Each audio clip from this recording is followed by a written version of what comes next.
Blog Talk Radio, the world's largest online radio network. This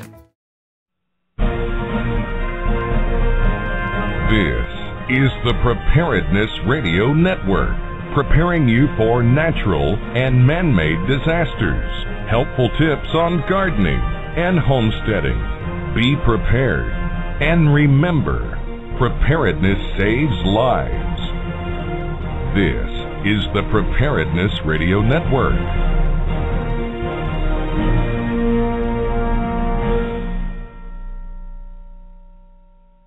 Survival is not about the end of the world. It's not about a hypothetical plane crash or the latest violent storm. Survival is about the satisfaction of knowing you can take care of yourself and your family in any situation, anytime, anywhere. CampingSurvival.com was started in 1956. No, not the .com part, the survival part. CampingSurvival.com has over 17,000 urban, wilderness, and preparedness items, supreme customer service, very low shipping, and no games. We look around to make sure we have the lowest prices, and CampingSurvival.com is 100% USMC veteran-owned. Don't base your survival on the latest spring-up-on-the-internet company. Do business with an authority on survival.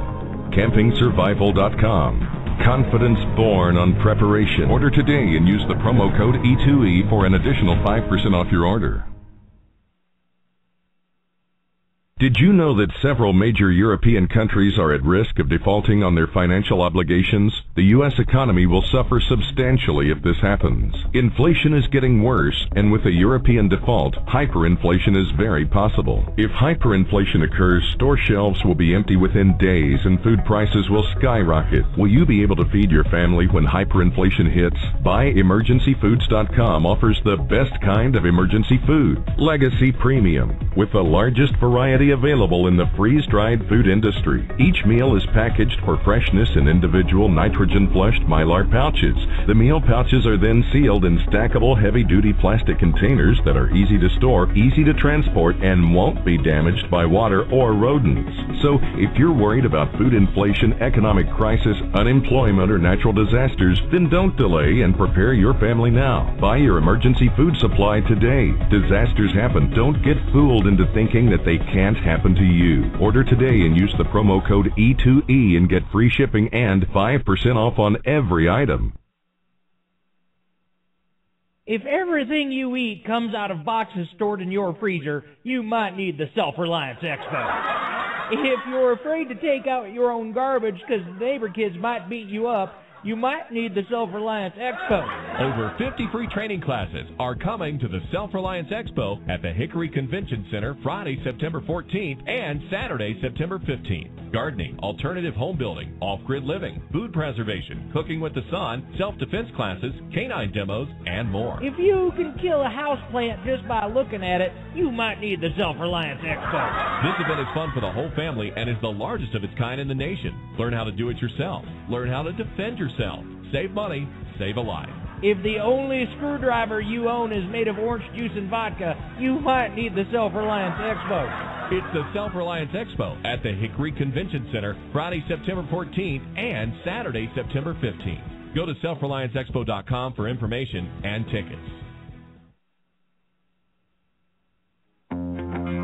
This is Adam Francis, and you're listening to the Equip2Endure podcast. Your source for outdoor-related gear testing, reviewing, survival training, industry news, and interviews.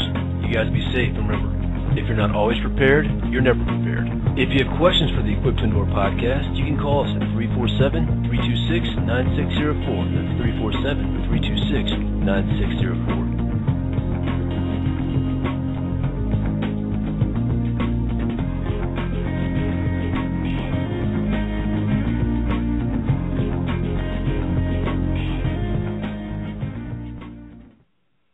It is August 23rd, 2012. My name is Adam Francis. You listen to the Equip2Endure podcast, and we're ready to have a great show tonight.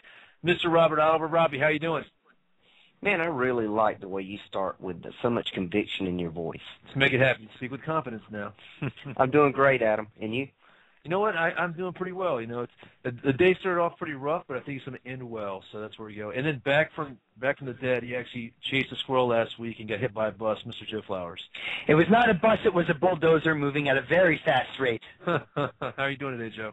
I am doing excellent, and I feel the conviction in your voice has therefore pushed me to have some in mind too. Awesome. Well, guys, we have a great show today. We'll have. We have Mr. Southern Prepper 1 on the show today, also known as David Kobler, and he'll be on here to talk to us about some great stuff. Of course, he owns Practical Preppers, and also he has a great YouTube channel. He's a fellow YouTuber, and of course, he's one of the brains behind Doomsday Preppers. He's a consultant for that show, very popular show on Natgeos, so we'll have a great conversation today and lots of good stuff. Ain't that right, Robbie? That is correct, sir. All right, so what's new? Let's go on. Joe, what's going on with you first? You got plans for this weekend, right? Yes, I'm going to be doing the Carolina Bushcraft class going on this weekend. Awesome. It's going to be a good time. I'm going to be bringing down a whole slew of bushcraft gear, probably all of it, if I can fit it, and talking about bushcraft stuff. You just have a shelf in your house that just says bushcraft gear. Is it labeled? Robbie, do I have a shelf? Adam, if I had, I can't even go there. I mean, I tell you what, dude, just the machete aisle, and yes, I said aisle, it is amazing by itself. At Joe, you are a madman. You're a bad man. And I don't know how to clean my room, too, so my mom will continue yelling at me every time they come visit. Awesome. Hey, I was just thinking with the conviction in her voice, and this is completely off topic, but I just want to get all the fans to work with me here. Who thinks that we should have a Halloween podcast special where for the at least first 30 minutes, Adam, Robbie, and I have to act like Spartans? And just scream and yell the entire time. But I'm not dressing up like a Spartan. Well, unless you want to do a video podcast, which I do not approve of. But now, why don't we just come to podcast on our Halloween character? How about that? Exactly, that's what I meant. We do it as a character. And other news, to get off that last tangent, I met my goal for Amazon 5000. All right, congratulations, Joe. It is absolutely 100% official that I am going in October. You hear that, Robbie? We get a break from Joe for a whole month. I hear that somebody much prettier than me is going to be the guest host. Well, hey, you can't release that yet, man. That's still G14 classified. I know. I'm not even going to say who. Just they look better than me, which really doesn't leave you that much to go with. Most people are. So, Robbie, what do you got going on this weekend? Any good classes? Any dog stuff happening? Actually, no, I don't. This weekend is really slow, Adam. In a couple weeks, I do have a North Carolina or Eastern North Carolina Preppers meeting to go to, and I'm very excited about that. I just recently joined that organization, and I'm kind of excited. Awesome. Well, we got some plans thus far. I think my cousin is coming up. She's a surgical PA, so she does and she also does a lot of wilderness medicine stuff. We're going to go out in the field. Our cameraman, Mark, I think my buddy Ryan, we're going to go out there and we're going to work on our primitive camp and shoot a couple of videos. Should be some great stuff. Speaking of videos, we had some really good ones that came out this last week. First off, you guys know that we're big supporters of Paws and Stripes. Jim Stanek and Lindsay Stanek, they're out and really pushing hard for our disabled vets with PTSD and TBI. And we posted a great video of Jim doing a speech at the Self-Reliance Expo in Arlington, Texas last month. Really good stuff. We posted it up there a couple days ago, guys, so check that out. If you haven't donated to Paws and Stripes, please check out the organization. They're doing something phenomenal. And like I said many, many times, for a tenth of a cost that the government pays for a service animal for these disabled vets, they can train the animal and the service member and save the dog from the pound, so check that out. Also, we had a little recall action on the old Bear Grylls Parang. Robbie, you want to start on that one? A little laceration hazard? Yeah, let's see. The short answer. Gerber made some junk, put a guy's name on it, sold a bunch of them. Now they're breaking in people's hands and cutting up their hands. Did I get the gist of it, Adam? I don't want a little bit details. Now, and let's be fair right now. We rarely, if not ever, never do a negative review on something. All right, if something... Yeah, we just don't have time. Yeah, well, yeah, because, I mean, there's so much good stuff out there that we want to focus on and bring to you folks out there when we do our gear tests and reviews. But if something is flying off the shelves and it presents a hazard, we like to notify the public. And we've had so many requests for this Bear Grylls stuff.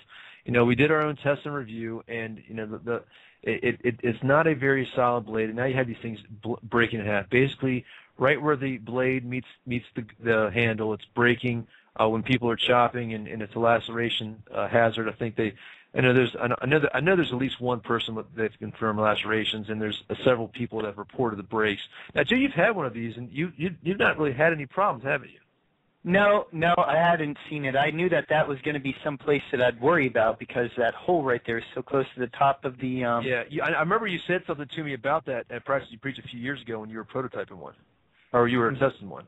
Yeah, no, it wasn't a prototype. I just pulled it off the shelf at the Smoky Mountain Knife Works. Yeah. So, you know, that's one thing. I didn't have any problems with it, but I could see it being a failure after multiple smacks. As a master machete and parang designer yourself, right? Yes, absolutely. No. They got these crazy machines out there that pick up a machete or an axe, and it measures the amount of times it hits something before it fails. And, you know, that's what a lot of these places, a lot of axe manufacturers and some other places use. And I'd like to put that one that I have in that machine and see what happens. So for the same price, you can go buy a village parang from Condor, and that thing is indestructible. Right, absolutely. So just for clarification, I own 2 Gerber blades. I'm not mad at Gerber. Yeah, I own made with Bear Grylls' name on it. I own several Gerber blades, and one of my favorite multi-tools is a Gerber diesel. I don't have any problem with Gerber as long as it's stamped Portland, Oregon on the side of the blade. And I'm going to leave it at that. I got my Gerber diesel that, you know, is in my everyday. If I go to your house, you know, 600 miles away, or if I go to the grocery store down the street, that diesel goes with me. I've also got a Gerber Kiss knife, Adam, that I carry every day in my pocket as a money clip. Mm-hmm. So a Gerber rides with me pretty much all the time. Yeah, absolutely. Yeah, you guys remember the LMF? Man, that was an awesome knife. I got one from Scotty a while back and loved it. I've always been mad at them, Joe, for not making the LMF with no serrations. Yeah, I agree. But let's move on. How to build a primitive camp for wilderness survival, part 2. You guys were enjoying that video, so check that out. We're having a good time. That's going to be a long-term project, kind of working on sustainment camp. Now, this works for multiple reasons. Not only does it get a chance to go out there and practice your primitive skills, confidence building, it's fun, and let me tell you, you learn to value your shelters and how to construct your shelters. Let's put it that way. There's some catch dog training videos on the well, actually, it's open to everybody on the website, but it's a website exclusive only. The Dogwood Custom Knives and Cub set, the Grizzly and Cub set, test and review from Dogwood Custom Knives, Dan Eastland, awesome stuff. Good people. He is good people. We got a couple of his blades. Northern Bushcraft Survival Tool winner, and we'll have that shipped out to the winner here really soon. And then, of course, the Morris Kahansky interviews, part 1 and part 2. Joe, I didn't mean to put those both videos out on the same day. That was you got to savor them, man. No, man. I'm going to kick myself in the head. But anyway, Joe, that was right. I got about 2 more hours. That's awesome. Those were some awesome videos, man. How was talking to Morris? It was wonderful. I mean, he just goes from one subject to the next, and you're not even completely gelling in all the stuff you just learned from the last one. And already he's throwing all these new informations at you, and your head's just like, oh, my gosh, I can't take it. It's Morris Kahansky. He's talking to me, etc. Not really. But he's really, really presentable. You just go walk up and talk to him, and it's such a cool guy. Yeah. You know what's funny? He must frustrate the crap out of the super knife guys because he's so humble about, all you need is a Mora. All you need is, if you have a good axe and a good saw, knife is just whatever. And it's so funny, and that's so anti where the culture is right now. Oh my gosh, yeah, he was talking about making them out of hockey sticks. Yeah, using the handle from hockey sticks to make his scales for his knife. Because the dimensions were already there, you didn't have to grind it. That's awesome, man. Well, Adam, I think that same perspective he uses for other things that I love about him. One of his videos I saw in his survival kit, his main item for shelter And if you think about what is shelter supposed to be for, it's to help you maintain your body temperature. Mm-hmm. He put a down coat in there. You know, and I'm always seeing in threads for survival kits and all, people, you know, this tarp, this bag, that bag, this tent, that tent, and very seldom do they think your first line of shelter, put on a coat. Yeah, a coat. Yeah, a coat or another layer of clothing is so much more efficient. You know, if I'm under my blanket and I move my arm, I might pull it off my feet. But coats are made so that I can move my arms around, you know? Absolutely. I don't know. Seems like a no-brainer, and that old man gets it perfectly. Yeah, I mean, I remember when we interviewed him a year ago or so on the podcast, you know, what's the most important thing for your kid? And he'll tell you the first thing is your clothing. Absolutely. And we're getting him back on the podcast, by the way. He's down for that. Awesome. We had a great time. Last time we spoke to him, the earth shook here, so it was an earth-shaking experience. Also, just did a quick part 1 review of the Mystery Ranch bag that we had a few months ago. I got back from a trip, I think, in Haiti, and it's back with us, and we will be doing a giveaway, guys. I know a lot of people are like, hey, Adam, you know, gosh, you're reviewing an $800-900 bag. I can never afford that. I don't want that bag. Well, guess what, guys? Somebody out there is going to get one, so stay tuned. We'll be giving it away here really soon. Speaking of other giveaways, Mr. Andy Roy sent us a Fiddleback Forge machete, and out there shopping. That's a nice machete, Joe. You gotta get one of those if you don't have one already. I might have had a hand in putting that one together. I'm not going to say. Also, the last one, another Dogwood custom knife from Dan Eastland, the Marauder fixed blade, which we'll be doing something special with that here in the near future. So great stuff all in all, guys. And just want to remind everybody out there listening to the Equip2Endure podcast, it is brought to you by CampingSurvival.com. CampingSurvival.com. Check it out. Use promo code E2E for additional 5% off. And before we get David on the show, guys, you want to knock out some gear picks of the week? Because I got mine already. I got mine ready, too. All right, I'm going first this time, guys. You guys have to wait. I just picked up a awesome little thing for anybody who's backpacking. This would be something that's great for your bug-out kit. It's a Vargo titanium hexagon backpacking wood stove. Really light. Now, these are a little bit on the pricey side. They're about $60, $57.95 to be exact, but they are awesome. You know, they can slide into pretty much any small space. I mean, you can put them in the back pocket of your jeans if you want to. Super light, super easy to put together, and it's just a great little stove, especially in your area if you're hiking on the trail and you can't make a large fire. So check it out. I'm so glad you got that. I know you can't have it, Robbie. Well, but I'm figuring it will go with you when we do classes. And, you know, I'm virtually worthless until I get that coffee in the morning. And I hate building that huge fire just to get my coffee going so that I can have enough, you know, wherewithal to then be able to build the fire correctly to cook breakfast. Especially when the students stayed up like after you at the bed and burnt all your breakfast. Burn all my wood. So now I can make a fire in that stove just big enough to heat my water. I'm sorry, dude. Vargo makes some cool stuff. I have flashbacks of Robbie yelling at students in the morning about them using his firewood, and they're just so shocked that he's yelling at them. All right, go ahead. Who's God forbid they use all that stuff to keep warm. Hold on, I got one more Vargo rant for you. Did you know they make something that's called the bot? It's the bottle pot. No, I don't know. I didn't know. Oh, my gosh. It's this giant, just like canister made of titanium with the screw on top that's supposed to be your bottle and your pot that you can use at the same time. Sweet. I'll have to check that out. It's pretty cool. My camping survival pick of the week. Am I okay to say that, Robbie? Yeah, I think so. I'm just hopping in line here and just going to push everybody out of the way. Coughlin's thermal solar blanket. Blah, blah, blah. Thermal solar blanket. All right, so it's just this cheap or inexpensive thermal blanket, but it is awesome as a ground sheet. And you can flip it over and have the heat reflect back to you. It's waterproof. It's great for my dog when I'm camping, and even hammock camping. I'll put it underneath my hammock, and my dog will hang out on it and kind of just completely sit in it all nice and not shiver at all. But it's a great tarp, and it's a thermal blanket, too, so you can use it for two things. And mine has lasted a long time. I actually bought it used from another person, and I just love it to death. The only thing about it is just the weight if you're trying to ultralight. It weighs 14 ounces. which is a little less than a pound. It's kind of heavy for, a tarp thing, but it's pretty nice. I like mine a lot. Joe, just for clarity of the image that's going through my mind here, you hang the tarp underneath the hammock, correct? No, I put it underneath the hammock, just on the ground. Oh, okay. No. You know how people hang a tarp under a hammock or something under a hammock to create that barrier in between the hammock and the outside world, the insulation barrier to make their hammocks warmer. Mm-hmm.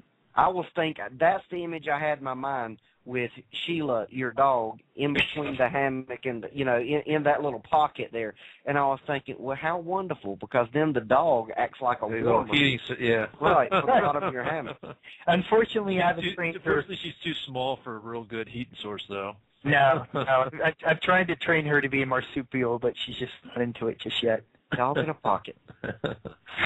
What you got for us, Robbie? Well, I'm going the food route this week, Adam, but not standard food. My pick is the Datrex emergency food rations. Mm-hmm. And the reason that this is my pick this week is I've been doing a lot of studying this week on my food stuff. And the amount of calories in your average, I'm not going to say your average meal, what is suggested as supposed to be your meal.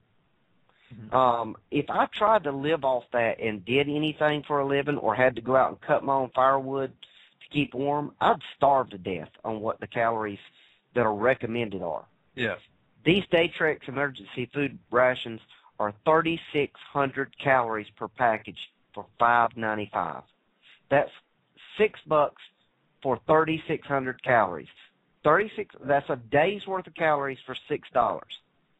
Yeah. Now, for something to keep around in case you get caught in a snowbank and your vehicle won't move, or a storm shuts off your road and you can't get out for a day or two, and you're in a bad situation, that's good insurance. Yeah, absolutely. And let's add something to that. The 2,000-calorie diet is an average diet for the people who are walking around, sitting in front of a computer all day long and whatnot, and not really exerting themselves. If you go out there and start, pushing the manual labor. I mean, some of these guys, who are doing a lot of cardio, a lot of working out, and even out in the field, even soldiers and whatnot. I know when somebody was telling me when they're doing buzz training, that some of those guys they're consuming like 6,000 calories a day because they're working them so hard. I mean, you're going to have to up your calorie intake if you're out there doing manual labor. So that's a pretty important point to bring up, Robbie. Very much so. He obviously agrees with the awkward silence. Air. Thank you. I try to hit one out of the park every once in a while. Awesome stuff, guys.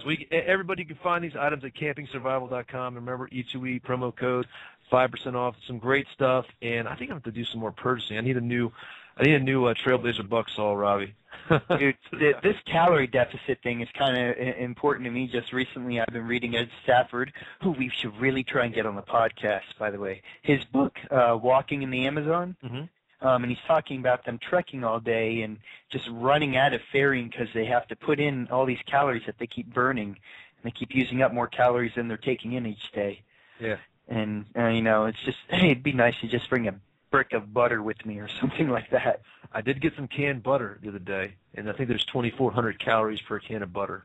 So good stuff. All right, guys, you guys ready to bring on our guest? No, let's talk more about butter.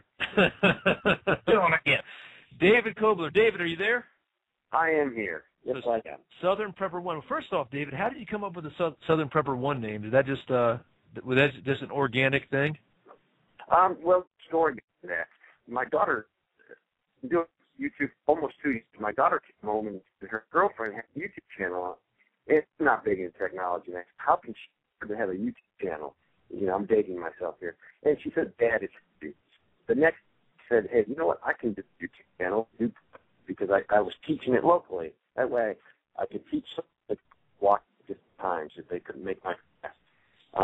So I had to come up with a name, and I just said, Prepper, I'm South Prepper, and that's taken, so it's for one, and that's how I got my name. Just decided to do a channel and just grab the name. Awesome. And so, David, I mean, let's give a little background about you. And so, you know, you help own Practical Preppers. You guys do a lot of teaching. You do a lot of retreat consulting. You also retired from the Army. I guess you were infantry in the Army? Yes, infantry. And, of course, you do speaking engagement. I got to meet you at the Self-Reliance Expo in Arlington, Texas, here recently. So you do that. And also you're consultant for Doomsday Prepper, which is a very popular TV show. So congratulations for that. That's awesome. Yes, we're having fun doing it.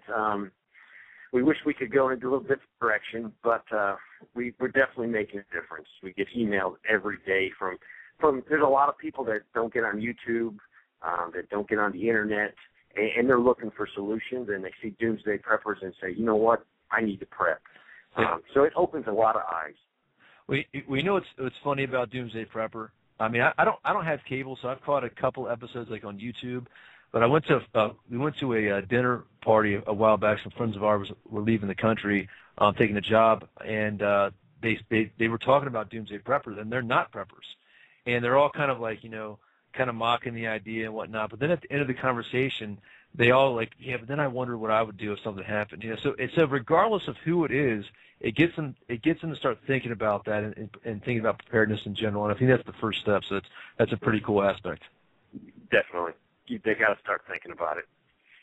So, Robbie, I hear you thinking over there. Well, it's just the aspect of, you know, I watch Doomsday Preppers fairly religiously. I watched every episode, I believe. And the way some of the things in the show was portrayed, some of the participants were portrayed in ways that I don't think even they 100% supported. But at the same time, the show was not teaching anyone to do anything dangerous. And there's survival shows and that kind of thing out there on the television all day, every day, that are showing dangerous things for people to do. Absolutely. So if we can get Doomsday Preppers with a little bit of drama, you know, a little bit of over the top, just to make it interesting for the non-prepper, and that's the worst case scenario, instead of teaching people to do things that could get them killed, hey, I don't have any problems with it. You mean I shouldn't gut a seal and make a wetsuit out of its skin and go swim with sharks? That's not a good idea? Right after you drink your own urine and walk around in the snow barefooted. Awesome. Well, David, tell us about your business. We started our business probably about 18 months ago, and it was just we were already doing it. We were already helping people. We've been helping people for years, go into their place, you know, helping them set up anything from, you know, a security plan to, hey, I need some water if the fridge goes down. So me and Scott were doing that on our own, separately, and then we said, you know what, we got to either do this full-time or we have to stop and go back to our regular life. Can't keep doing work plus trying to help people. And so it was a natural just progression into, hey, we can do this full-time. I have the best job in the world. Every day I do what I love to do, to educate, to teach, and help people. So satisfying. Like last week, we put in 3 deep well pumps, hand well pumps, for 3 families. So, you know, if the power goes off, you know, they have water by simply pumping. And not just them, but their neighborhood. These are good people, and they would definitely share their resource of water. But it's nice when we leave a job site knowing that these people can take care of themselves, they can take care of their loved ones, and they can take care of their neighborhoods. That's what it's all about. Awesome. Well, you guys don't realize how good just having water is until you realize that's what it takes to flush a toilet. This is very true. Well, hey guys, let's hold on for that one. We're getting ready for our first break, and we'll be right back with Southern Prepper 1. Or do you prefer David? I'm sure it doesn't matter. Dave's fine. We'll be right back with Dave here on the Equip2Endure podcast. So guys, just stay tuned. We'll be right back after word from our sponsors on the Preparedness Radio Network. You're listening to the Preparedness Radio Network. We'll be back after a word from our sponsor.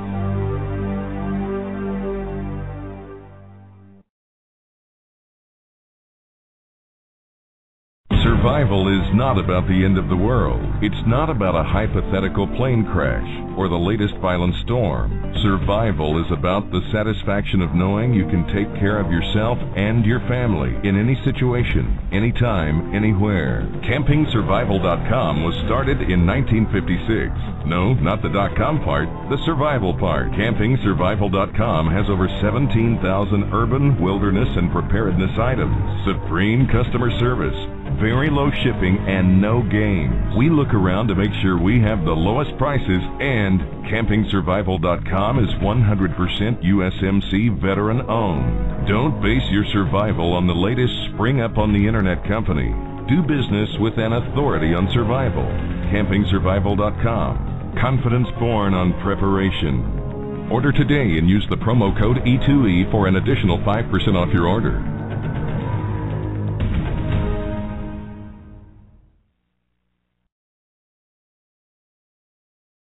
Did you know that there were more natural disasters in 2011 than any other year in recorded history? So far, 2012 is on track to beat this record with even more earthquakes, tornadoes, and floods. When disasters and hyperinflation happens, grocery store shelves go empty. People are left without food and are forced to rely on the government. Don't let this happen to you. BuyEmergencyFoods.com offers delicious ready-made meals from Legacy Premium Food Storage at the best prices available anywhere. Don't be fooled by the more expensive, less convenient, and poorly packaged emergency food storage options out there. Legacy Premium Food Storage meals are vegetarian friendly, taste delicious, and are ready to eat in just minutes. With premium ingredients made in the USA, plus all of these great tasting emergency meals come with a worry-free 25-year shelf life. So if you're worried about food inflation, economic crisis, unemployment, or natural disasters, then don't delay and prepare your family now. Order today and use the promo code E2E and get free shipping and 5% off on every item. Again, go to BuyEmergencyFoods.com and get prepared today.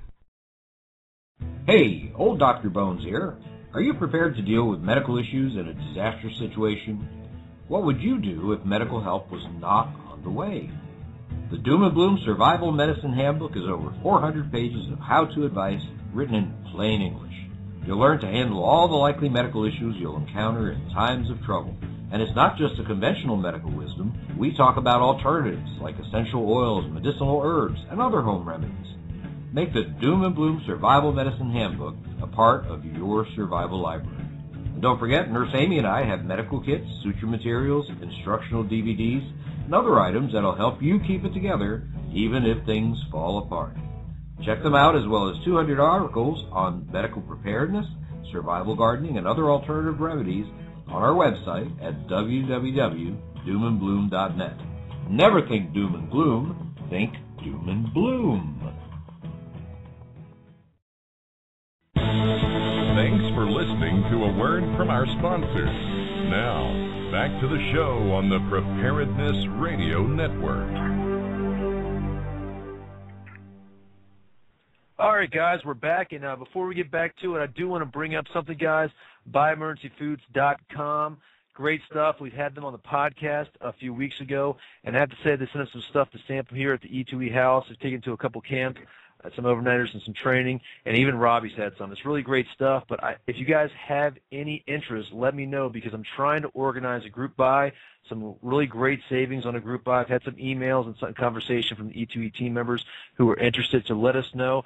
We can have it shipped to multiple locations, so some really great savings if you guys are looking for food prep or food storage from BuyEmergencyFoods.com. So check out the website, let me know, and we can organize something great. Ain't that right, Robbie?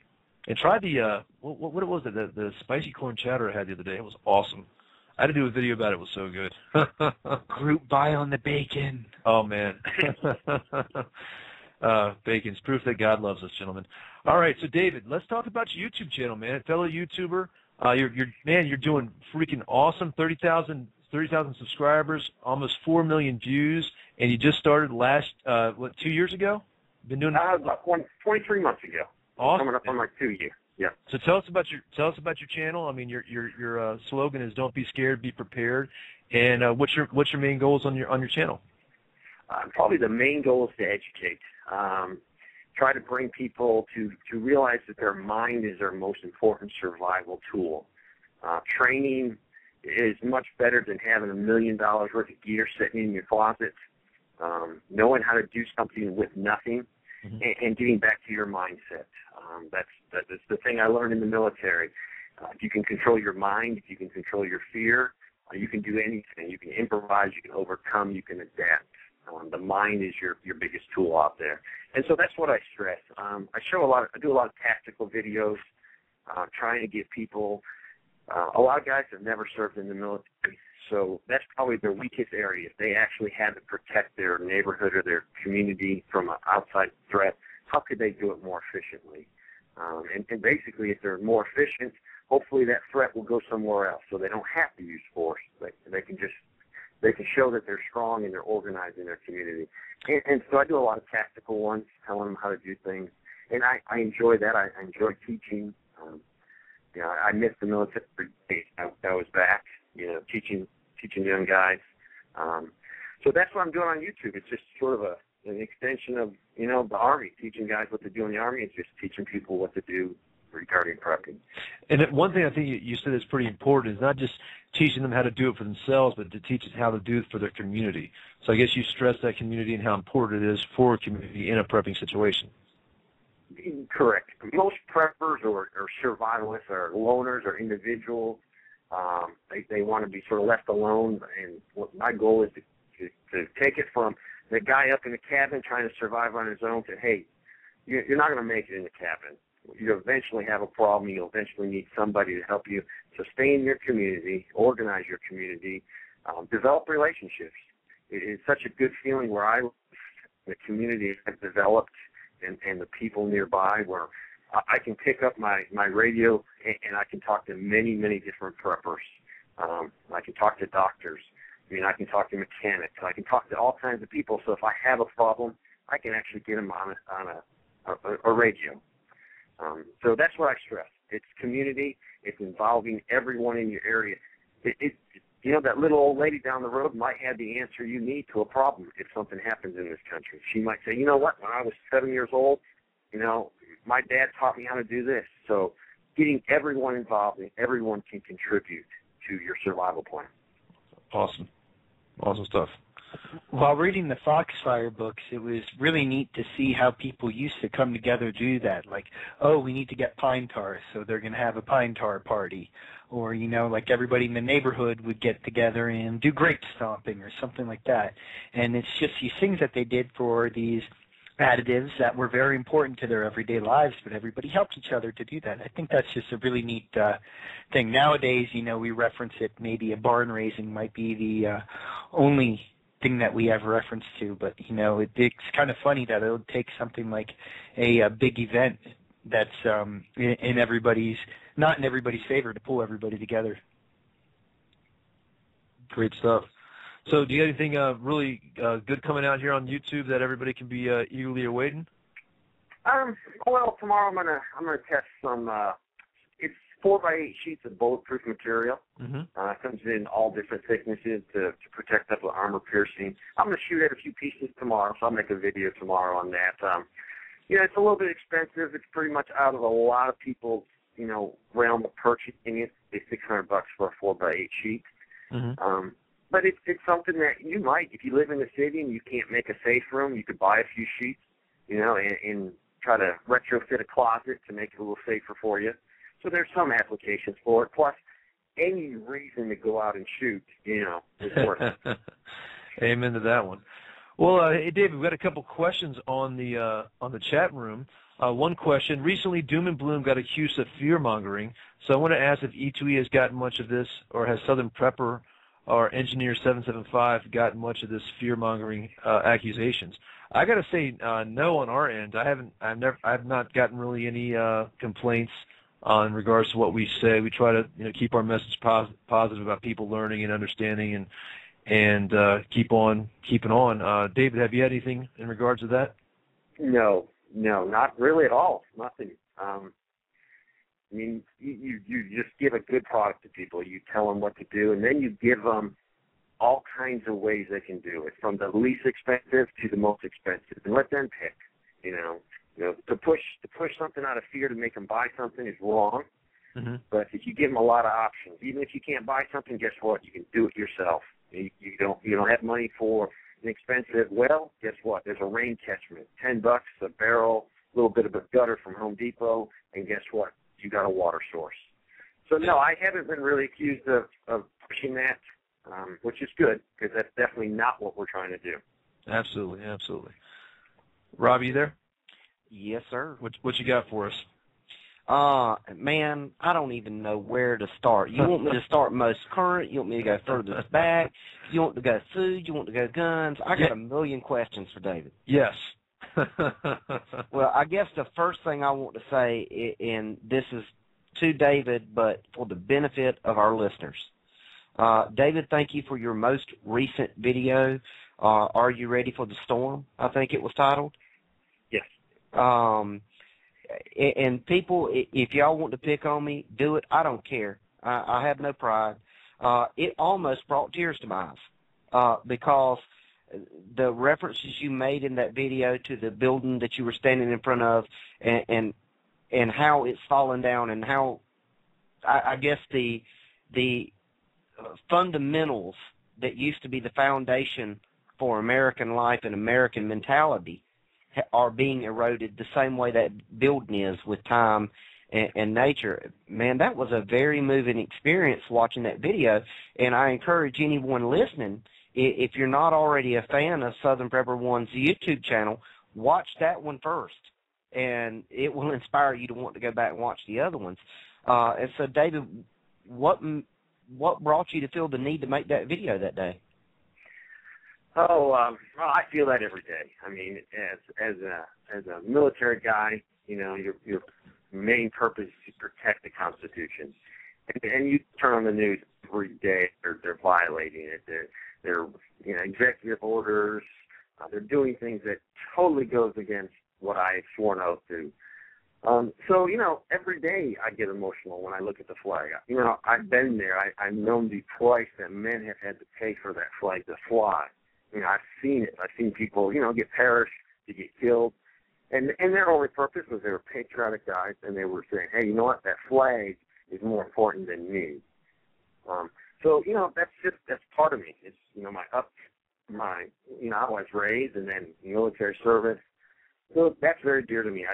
I'm seeing the country going in a direction where I wish we could change it. And I don't think any politician can change it. I think it's going to take that little fire in everyone's heart of freedom, of individualism, self-reliance. I think that's what's going to change it. No politician's going to change it. It is upsetting, and it seems like so trapped in the bureaucracy that, and people get so used to just being, believing what they're told and just keeping with the status quo. It is disappointing. We had a training class this week in a leadership development class, and we were talking about the shift in the cultures and how the younger generation, unfortunately, is just not, the work ethic isn't there, the discipline isn't there, and unless they wake up and start straightening up, I don't know what kind of world they're going to inherit when it's time for them to inherit it. Well, Adam, in his video, David alluded to something. He said he made a statement, and I felt like it spoke on the same lines of something I very, very, dearly believe, and that is that, people are expecting their politicians to do that for them. Oh, yeah. They think one vote, either left or right, is going to make the world the way they want it.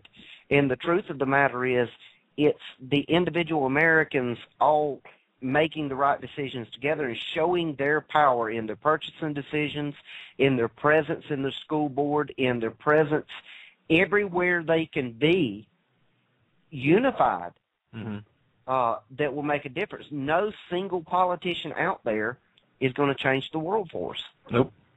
You got to do it yourself, people. David, am I wrong on that? No, totally agree with you. Yeah, it's pretty crazy. I mean, We're going to go in a whole different area on this conversation. Well, then I'm sorry. Well, let me take a walk back in time. I was pulling my soapbox out from under the table and like putting my soapbox shoes on and getting ready to mount that bad boy, but I'm going to stop there. Sit back in your chair, Adam. I'll take a walk back in time.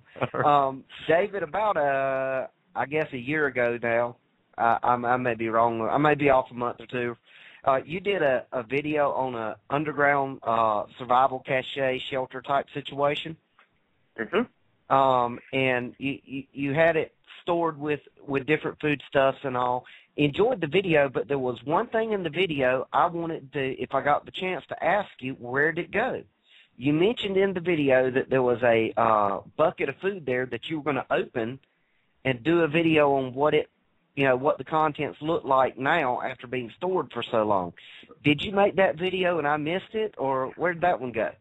No, I did not make the video. I did open it, and we did eat it, and I did not tell my kids, what the rice was, how old it was, and they ate it. They had no problems with it. It was really old. I think it was 11 years old, 12 years old, in that realm, and it was basically stored in a Ziploc bag.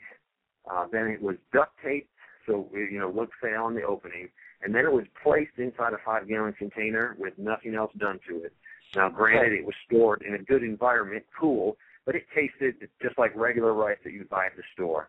So no oxygen absorbers, no dry ice method. Nothing. But just a good, cool temperature for that whole time period. Now, see, that's amazing.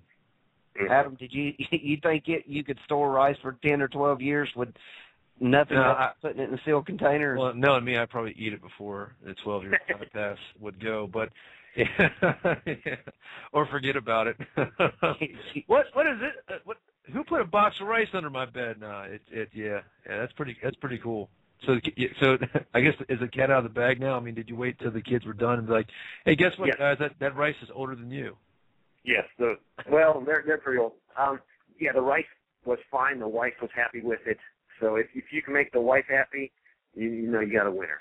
Ain't that the truth? If Mama ain't happy, ain't nobody happy. Nobody happy. She's actually going to join me at the Hickory Conference coming up. Awesome. She'll be at the table. Yeah, she doesn't usually travel with me, but she will be at the Hickory. It'll just be me and her. So I'm looking forward to that. Awesome. So I do want to hear. Will you be selling your zombie survival beans? Well, I wish I had a truckload of them. I might be able to make a bunch of money.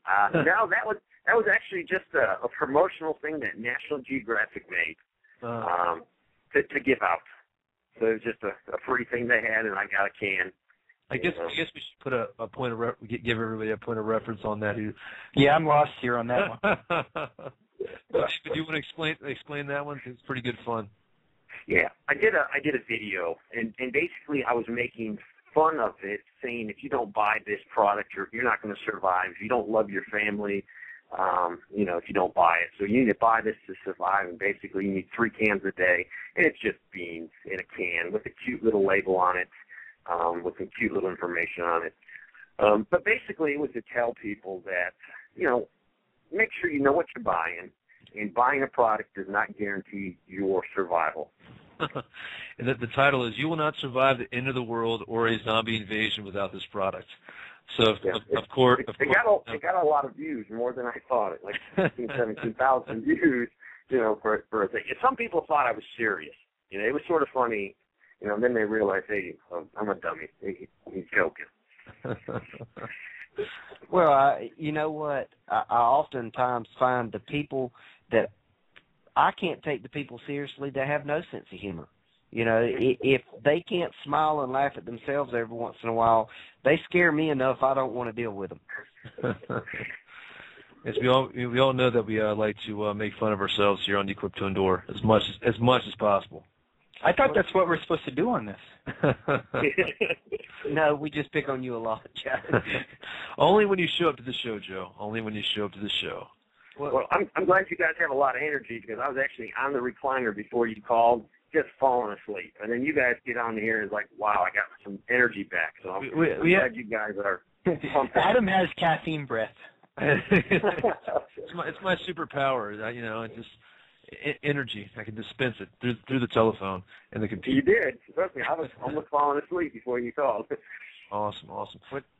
David, you mentioned earlier that everything doesn't have to be expensive, and I remember about 4 months ago you did a video referencing a budget arsenal or firearm choices for budget-minded people, and in that video, and I'm sorry if I don't get the details right, but it was only a couple $100 I think you spent on several firearms by being frugal and shopping and looking for things secondhand. And does that mindset work with everything else in prepping too? Is being frugal, shopping around, and being content with secondhand items if they're quality? Does that work for more than just firearms? I would say so. I pick up a lot of axes. I look for good American, made products. But hatchets, axes, good shovels. I pick that stuff up for a few dollars each at garage sale. They might need a little bit of paint. It might need to be, a little bit of work done to it, and I just put it back. To me, that's wealth. I mean, I'd rather have a few more axes and hatchets and some good gardening tools and some good quality tools put back than a lot of money in my savings account, because I know that stuff is wealth. What's your favorite garage store find so far? Oh, my goodness. Oh, man. Lots and lots. I'm an avid garage sale or flea marketer. I like actually, question to ask. Yeah. I like nails, because I do a lot of construction, and usually you can go to a garage sale. They might have just finished a major project, and they bought 50 pounds, and they used 2 pounds out of it, and they'll say, hey, you can have it for $5, And I can't make nails, and that's just something I like to put back. Yeah, man. Well, I totally can see that. That's a good idea. I'm writing that one down. Hold on, guys. I'll be right back.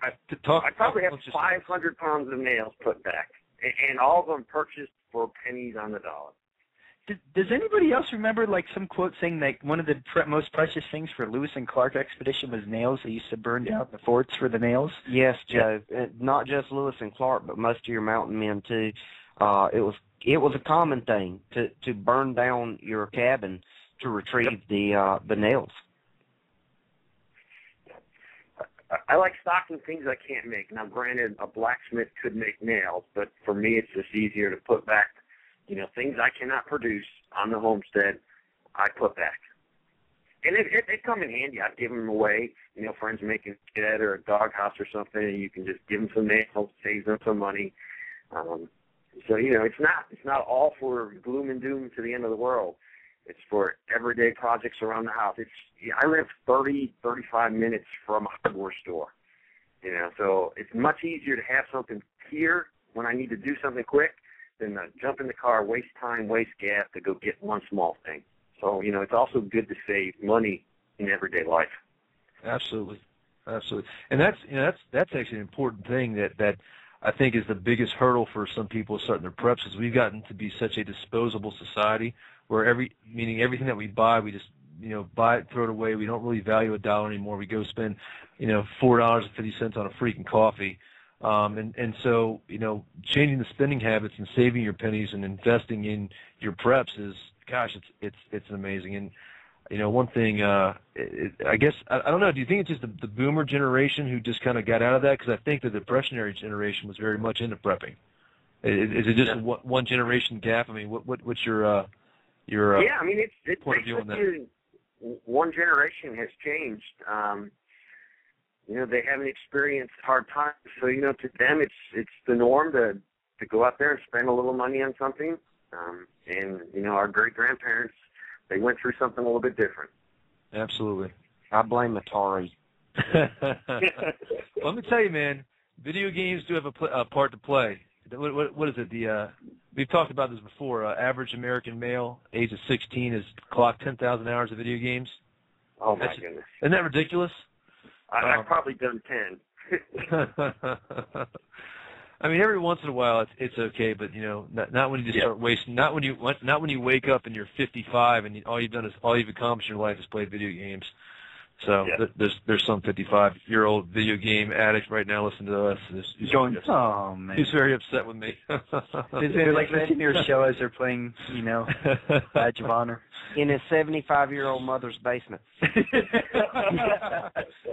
All right, guys. Well, hey, listen, we're going to take a quick break. Joe, I know you got a question, but can you stand by on that question? Yes, sir. Can you stand by, Joe? I gotta go play a video game. Write it down real quick so you don't forget, because it sounded like you had compassion when you were about to ask that question. I don't want to. Compassion or passion? There you go. Passion. Yeah. Passion. All right, guys. Listen to Equip2Endure podcast on the Preparedness Radio Network. We'll be right back after a word from our sponsors. So stay tuned. Take it away, Steve. You're listening to the Preparedness Radio Network. We'll be back after a word from our sponsors.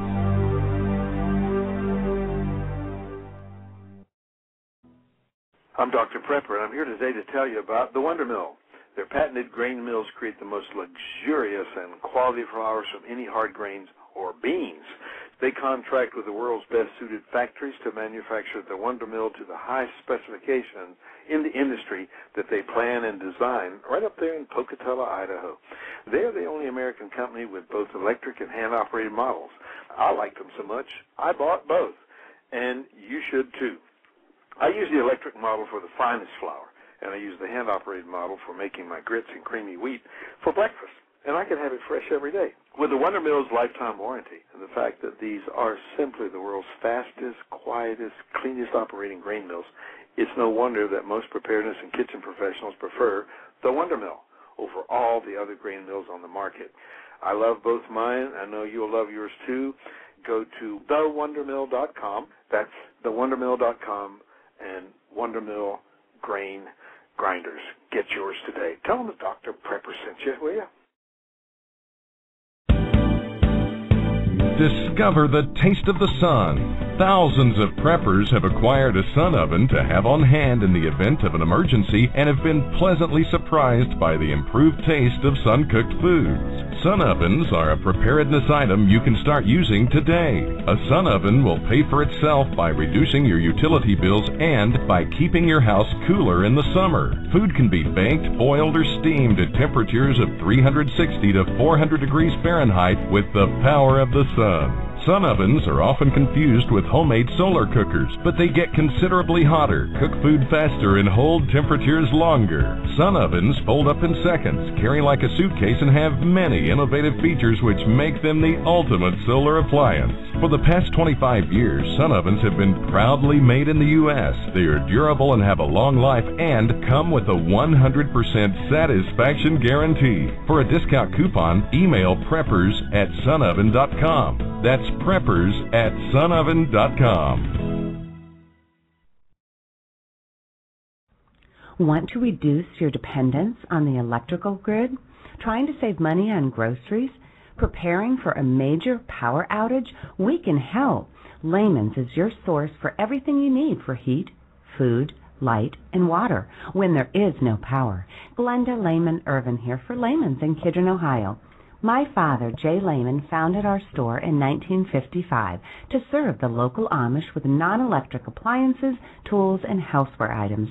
Today, through our website, Layman's.com, a print catalog, and a retail store, we provide oil lamps, water pumps, wood stoves, canning supplies, and hand tools to customers all over the world. If you think it isn't made anymore, check with Layman's before you give up. Visit Layman's.com or call us at 1-877-438-5346 for a free catalog, or just stop by. We're located about an hour south of Cleveland. Thanks for listening to a word from our sponsors.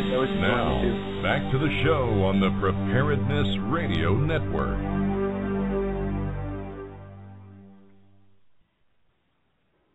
All right, guys, we're back.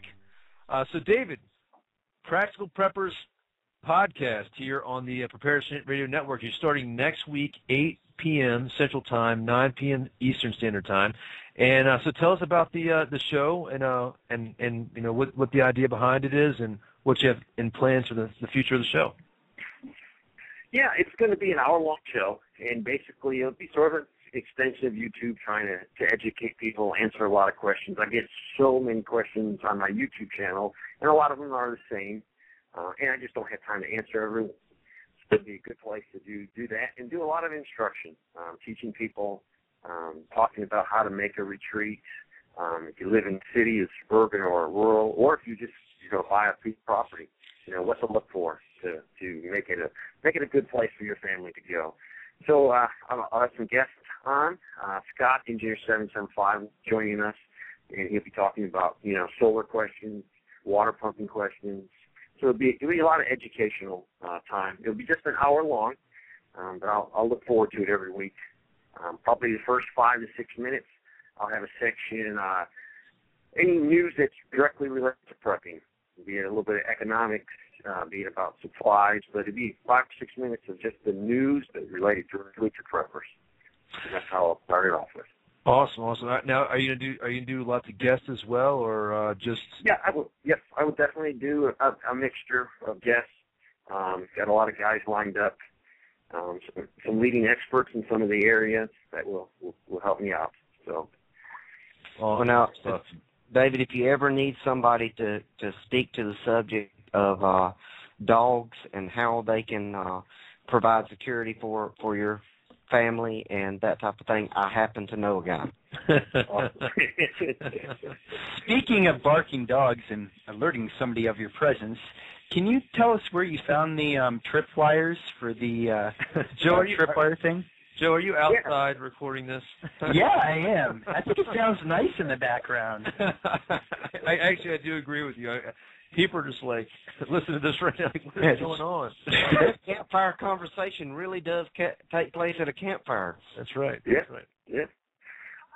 I got them from the dollar store. You can get them at Walmart. They actually make a military variety just like that, but they're like $23. Now, granted, the military ones are waterproof.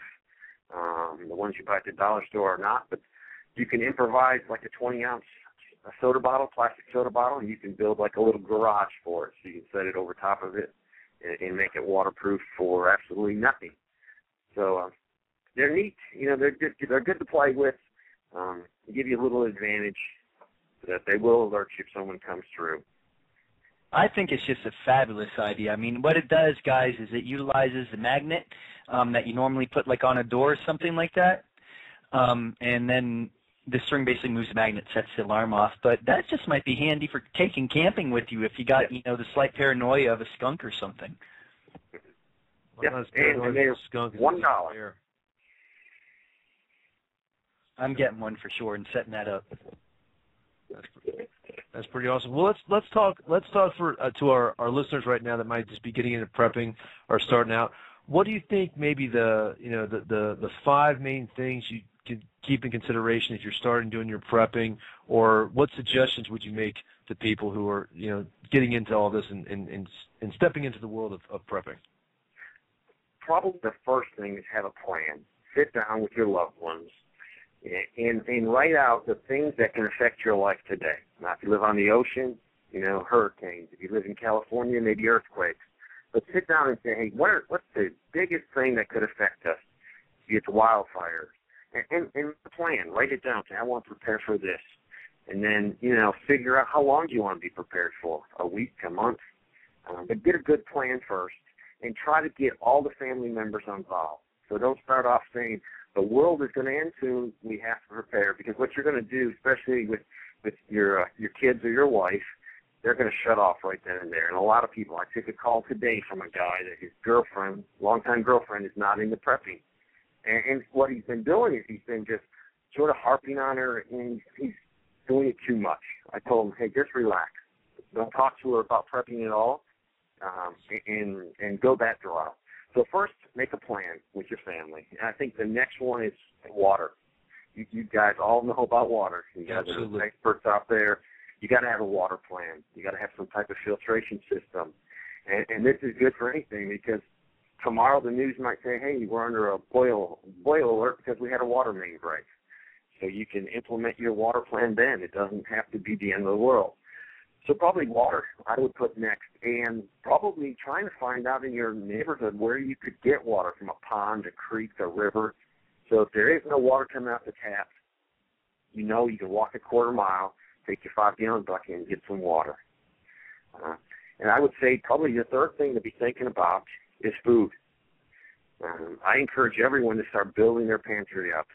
I mean, I love dehydrated food because it's so easy. I mean, if you bug out or go camping that weekend, you just go to the closet and grab some dehydrated food, and you're going to be good. But I think the best thing is in a stressful environment, eat the food that you normally like, especially if you have kids. If you got young kids and you throw something new on the table, they might say, hey, I don't like that. I don't want to eat that, Mom. So stock foods that you normally eat. Just make your pantry bigger. It'll save you money. Every time there's a buy one, get one free sale, and you normally eat it, buy it. Don't buy anything you normally don't eat. I made that mistake when I first started prepping. There was a super deal on something. I bought a bunch, and guess what? It went expired, and then my wife had to rub my nose and say, I told you not to buy that. But buy only the things that you guys eat. And then from there, it's some basic shelter. Do you guys have shelter? You guys know you're going to be doing some primitive stuff soon. You got to keep the elements off of you. And hopefully most of them have houses. So think about, hey, how can I heat this house? If you don't have a wood stove, maybe you can use a little propane. And maybe you can just heat part of the house. You don't have to heat the whole house. Yeah. Keep the pipes from freezing and keep warm. So shelter. And then for the other ones, there's a lot of things. Some people might say, well, I'm on some life-needing medication, so maybe you need to stock some more medicine, maybe insulin, maybe a thyroid medicine. So that needs to be part of your plan. But it's you can start small and just as soon as you start working on other things, it opens the door for more. But probably the biggest thing if you were starting prepping right now is do not get overwhelmed. You have to take it one step at a time, like running a marathon. It's just one step after the next step, and that's how you need to do prepping. Don't overwhelm yourself, and don't compare yourself with other preppers, especially on YouTube. You get on YouTube as a new prepper, and you see, oh, my gosh, I can never do what those guys are doing. It's taken me 25 years to get to where I am. You're not going to get there overnight. So don't compare yourself with other YouTube preppers. Don't compare yourself with people that have tons of extra spending money. Do what you can do and do something for your family. Good advice. Great advice, actually. Well, David, first let me say, give a little shout-out here. Dr. Bones and Nurse Amy have a program on this same network. You may be familiar with them. Yep. Amy's actually in with us in the chat room tonight, and she wanted to say hello to you. Awesome. Yes. I went to the conference in Dallas with them, and then we spent a few hours in the evening talking and getting to know each other. It was a great time with them. They're both great people. I consider both of them my friends. Wonderful. You talk about the things to start with in building your preps. From being familiar with your channel, I know that you're a big supporter of caches or caches, and at what point do you start putting stuff in a cache? Because I've got the fear that if I concentrate on having everything in the house first and then starting secondarily on a cache, well, what happens if my house burns? So where's that magic point at which it's okay to start moving some of your things to your cache?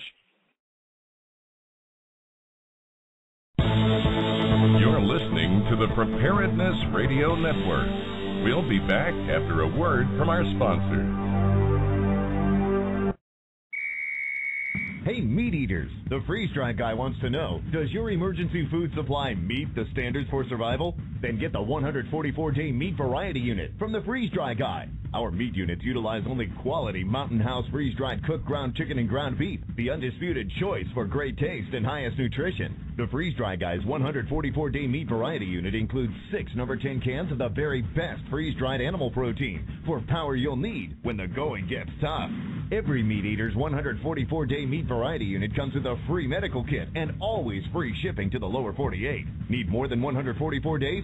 See our 1-year plus meat eaters units at freezedryguy.com. And hey, the Freeze Dry Guy still has LRP rations, but they're going fast.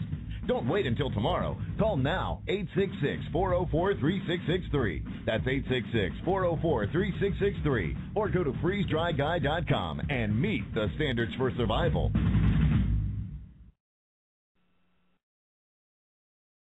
Thanks for listening to a word from our sponsors. Now, back to the show on the Preparedness Radio Network. All right, guys. After this, we're going gremlin hunting because the gremlins in the system that keep on cutting us out. Are you on that, Robbie? I'm loaded for bear, man. I'm loaded for bear. Let's get them all. We're not going to bed tonight. I'm sorry, David. Actually, Robbie, you were asking a question, I thought. I was asking David. I know he's a supporter of the cache mentality. At what point in your prepping is it okay to start moving some of your stuff to your caches? I think right away. I mean, I love them because of the threat of forest fires. I love them because of tornado. You know, having all this gear and a tornado comes through, this is the time I need my gear. I need my first aid to look after my neighbors. I need some supplies to maybe dig out a neighbor. So I'm a big fan. I like oil drums. I like to get them for free. You know, it doesn't take much work to put them in the ground. I got 2 sitting in my driveway that need to be put in. You know, I can store a lot. The one I can store a year's supply of food easily for a person in there, easily, no problems.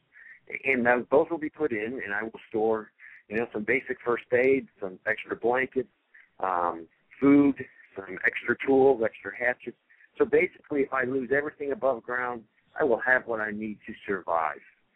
So I'm a big fan of those, especially if someone breaks in your house. They can take a lot of your stuff, but if it's hidden on your property in a cache or cache, it's much for you. Now, what steps you take for maintenance of that? I mean, do you periodically check them? Do you have a schedule? Do you have backup map where everything is? Yeah, most of mine are large. I mean, I do have some 5-gallon ones, but most of mine are about the 285-gallon. They're old oil drums, so they're approximately about 4 foot long and about, some of them are 4 foot tall. I put a floor in them, I cut a door, and I recess them back into a hillside. Camouflage the front real well. And, they're nice because it gets a lot of stuff out of my house, and it's stored. So, first of all, it's not in my way. The wife is happy because I don't have any clutter. It's safely put underground. And the nice thing about it is temperature. Mm-hmm. The food is going to last a longer time because it's under a constant temperature of the ground. So I'm a big fan of them. Everyone should have them. You get sort of addicted when you first start putting them in. It's like, man, this is awesome. I just cleared out my storage room. Now I have room to store some other stuff or different things. Awesome. Now I got to find a place. What do you think, Robbie? Think we'll do one right on the Appalachian Trail? Dude, where you live, I'm not sure if I want to start burying anything as much rock as there is there. We need a jackhammer to bury anything. This is true. We can go down to sandy North Carolina. That's right. Bring your food here, Adam. Yeah, but it lasts a lot longer up here because you'll keep it away from me.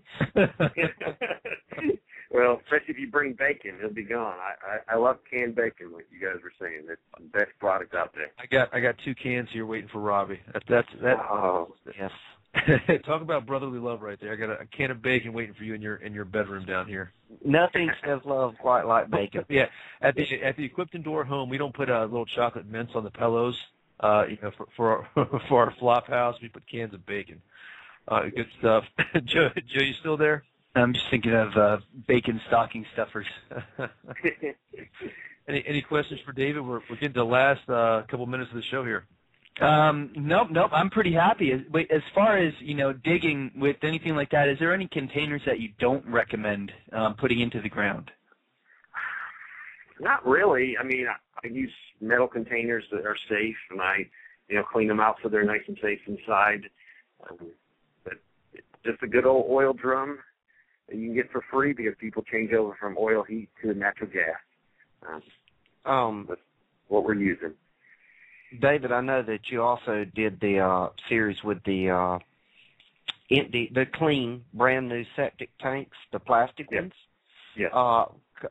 how do those hold up as compared to the wood, the metal ones? They're better in the sense you don't have to spend any time cleaning them. You don't have to cut a door in them. But they are more expensive because you buy them brand new. I do not recommend using a used septic tank. I don't think that's a good idea. Oh, man, that's words of wisdom from the campfire. Do not use a used septic tank. You didn't learn that from experience, hopefully. No. Oh, great stuff. So, David, what else do you have coming on in the near future? Is there any speaking engagements or any other future projects that you can tell us about before we run out of time here? Let's see. I'll be speaking at Hickory, and then I will be actually going overseas to Sweden. Mm-hmm. So I'll be going over there in the next couple months, which would be awesome. I've never been to Sweden. I've been all over that area for Uncle Sam, but never to a nice place like Sweden. So I'll be speaking at a preparedness conference. So preparedness is not only an American thing. It's happening everywhere in the world. Awesome. Great stuff. Well, so all right, we're coming down to the last few minutes. So, David, why don't you give us any other information? So, if anybody has any questions or concerns or want to, talk to you about your services, where they can get in contact with you at, and the best way to get all their questions answered. You can go to practicalpreppers.com. Within the next probably 2 days, we will have a brand new website up. It'll be more user friendly. And it was actually made by a professional guy that makes websites, not me and Scott. So it's going to be a much better site. It should be up in the next few days. You can go there, or you can go to Southern Prepper 1 on YouTube and contact me that way. Awesome. Great stuff. Well, David, thank you very much for coming on the show. We really appreciate it, and we'll have to have you on here in the near future, and we'll definitely see you down in North Carolina. I think the whole E2 team will be there, and we'll have a good time. So, Rob, anything else for David before we sign off? Had a question on the board if we got a moment. Oh, well, yeah, let's do it. Got a question. If in the North Carolina area, putting in a hand pump for a prepper, or a prepper pump, if you will, is there a brand that you can recommend? The only one we really recommend is Simple Pump, because it will pressurize your pressure tank in your house. It will actually pump the pressure, so you can go out there and pump your well or your pump, and then it will actually pressurize your pressure tank in your house. Then you can come in and use the water. You don't carry your water from your well to your house. It's delivered from every spigot inside your house. You are kidding me. I am Googling that now. We put in three. Awesome. We put in 3 last week. We put in tons and tons of these things. What's the usual cost for? I mean, I guess it varies if they have to dig the well, but what's the average cost? The pump itself varies from where your water is in your thing. So the farther your water down in your well, the more expensive. But they run about anywhere from $1,400 to $1,600, and that will put water right in your house. Awesome. Joe, we have another question from the board. Do you have any machete videos coming up, Joe? Sure, I can put together one. I think, you know what, folks, I think that Joe needs to do a machete use and skills 101, because, Joe is formidable with a machete. I've seen him cut the wings off a fly in midair with a machete before, so. And it was a really big fly. I mean, like the size of a tennis ball, and I was really hyped up. No, absolutely, sure. All right, so let's make that happen, Joe. Woo. We want that by tomorrow. Okay. So go out there in the nighttime and start swinging machetes on film. So, Rob, anything else? Stay tuned to the website. Always got new articles. Got new videos coming out all the time. If you don't like YouTube, you can watch them from the website if you're registered there at the website, and registration's free. So free is about as good a bargain as you can get. Yeah, man. And I think there's a half off on it next week too. So half off the free subscription. So guys, check that out. Also, guys, I want to remind you, we have the fall hunt coming up right now. So we put this on the website, but Madison Parker, the rest of the Equip2Endure team, we're going down to Kentucky to do a slingshot, pheasant, and squirrel hunt. We also are going to mix in there a survival class as well. So you guys know that Madison is fanatical about the slingshots, and I got to tell you, once you get your hands on one of his slingshots, talk about one of the most ultimate survival tools. I mean, Madison, and they're quick to learn. Oh my gosh! I'm gonna go. I want to go deer hunt with him this year with a slingshot because he's gotten three deer with this one slingshot that TSA broke. I got to bang TSA on that one. We were coming back from Colorado Springs, but really great stuff. So we'll be pheasant hunting. The event I think is going to be $350, so it's the price of a normal 3-day survival course, but that includes your food. That includes your guided hunts. That includes your birds. That includes firewood, and also includes all the squirrel hunting that you want. We have survival classes lined up, so when one team is away hunting, you guys can be there learning the survival courses. And of course, we'll have Bobby Plude there as well. Myself, Robbie, Madison. I'm sure Joe's going to be there. It's going to be an awesome, awesome thing. There is limited space, so if you're interested, let us know. Drop us a line. There are some conversations going on in the Equip2Endure forums right now, and we'll have sign up here really, really soon. I think we want to try to have everything set up and all of our numbers final by October. So we're coming up on that. Yes, David, we know you won't be that far away from you. You might want to come out to that and do some slingshot hunting with us. Yeah, you're not far. Yeah, I mean, come on, David. You could be talking with friends. Yeah, I went pheasant hunting the other day. Oh, really? And then you can just at the end with a slingshot. With a sling, yeah. Well, the funny thing is Madison and his team did this last year. He had some students, and so they were getting out of the truck, and a bunch of guys were getting out with shotguns and saw their slingshots and were mocking.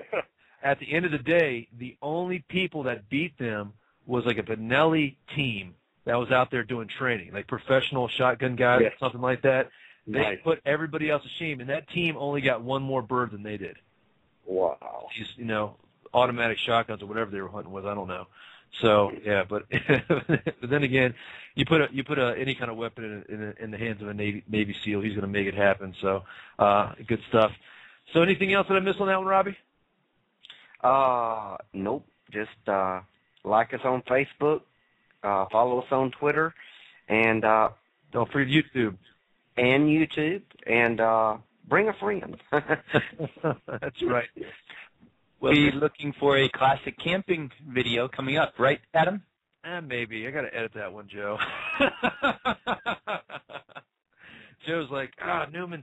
Well, hey, guys, we will be back next week where we continue our disaster or emergency preparedness series. Of course, we've done active shooter last week. We talked about, what did we talk about the week before? Food shortages and everything.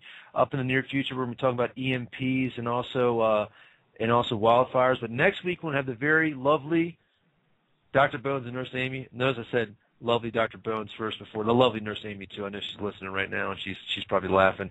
We're going to be talking about pandemics. And let me tell you guys, I've done training in law enforcement in regards to pandemics, and I mean, we got our guys very much educated about this because some of these bugs out there nowadays can put a hurting on you very fast, and they spread so fast, and it'll be a great class for you guys to prepare for that kind of emergency because not a lot of people talk about that, and getting sick can cause a lot of damage to a society very, very quickly. Especially, we're talking about those little tiny bugs that get inside you, not the kind that Joe catches. That's right. That's right. So Dr. Bones and Nurse Amy will be here. They're our subject matter experts for that. It should be an awesome show. We always have a great time with them. And I can't wait. It'll be fun. So tune back in. Same bad time, same bad channel. 8 o'clock Eastern Standard Time. Now I'm going to be sued by DC Comics. This is Skylar's fault. He said something about some DC thing in the forums and in the message board here, and now he got me all crazy. He's going to get you on that DC Universe game that I heard about. Yeah, well, that's not going to happen. I don't have time to play. I got 3 full-time jobs, man. I will not be showing up for a podcast when I start playing video games. All right, good stuff. Well, David, thank you very much. Thank you. Thank you, guys. It was great. Great time. We'll have to do this again, you know. Definitely. And we're always I got to come down there to North Carolina, so maybe Robbie, we can take a trip down to South Carolina and see David. Yeah. And do some stuff down there. That should be fun. Awesome. Thank you, guys. Have a good evening. All right, David. Take care. Yep. Bye-bye. All right, guys. Well, if you have any questions or comments, you can email me at adam@equip2endure.com, Robbie at robert@equip2endure.com, of course, Joe at joe@equip2endure.com. And just, like Robbie said, follow us on YouTube, Facebook, and Twitter. Always great stuff. Please check out the website. Some great articles, great blogs and great videos always being posted there daily. There's always new stuff. Remember, membership is free. The forums are up and operational, fully armed and operational. It's great. We have some very good dialogue going on. You know what we should do next week? We should start a new thing that's popped in, the forum thread of the week, because we got some really good comments going on there. Oh, gee, somebody else going to have to pick it, because there's too many that I like on there. We know what we have a feature on the administrative side of like who's on the website right now, and every time I turn it on, it's Robbie. Robbie's always there, and a handful of other dedicated members.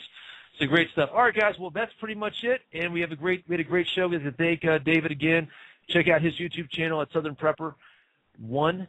So that's youtube.com/user/Southern Prepper 1, and that's pretty much it. So Joe, you going to be around for the next week for the podcast? Yes, sir. I'm just making sure you're putting it on your calendar right now. And Robbie, we'll see you here real soon as well, right? Absolutely. All right, that sounds good. All right, guys, get questions, comments, you know where to get us. Remember, you're not always prepared, never prepared. All right, Steve, take us away. No, I was like, I'm going to call Steven early.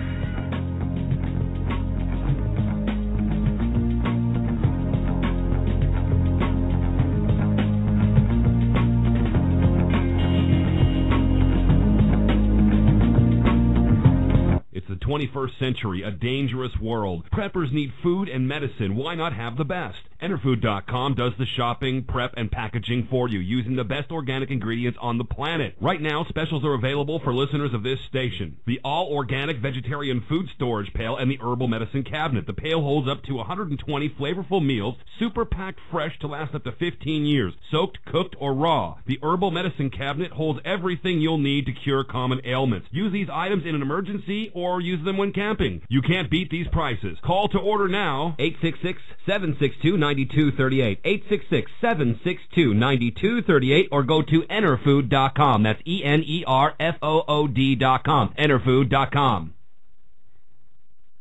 Looking for power grid independence? The Humless Solar Kit is the answer. Increasing brownouts in the U.S. suggest it's time to get a backup.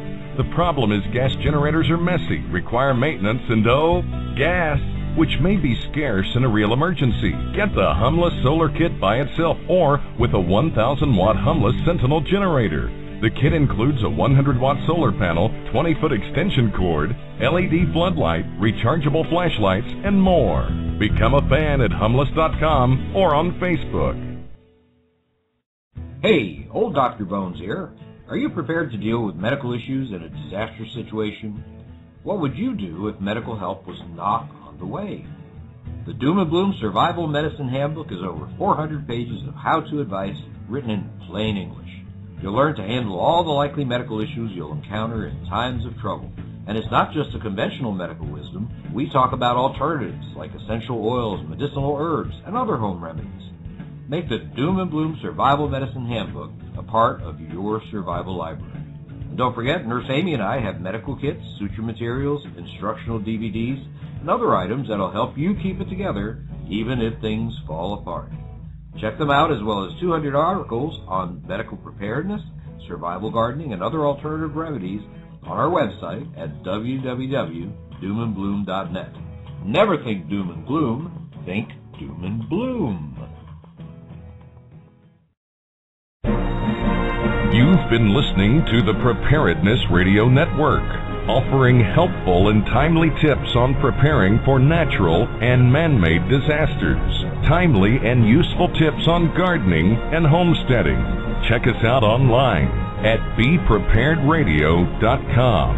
Until next time, remember, preparedness saves lives. This is the Preparedness Radio Network. Blog Talk Radio, where millions of hosts and listeners gather.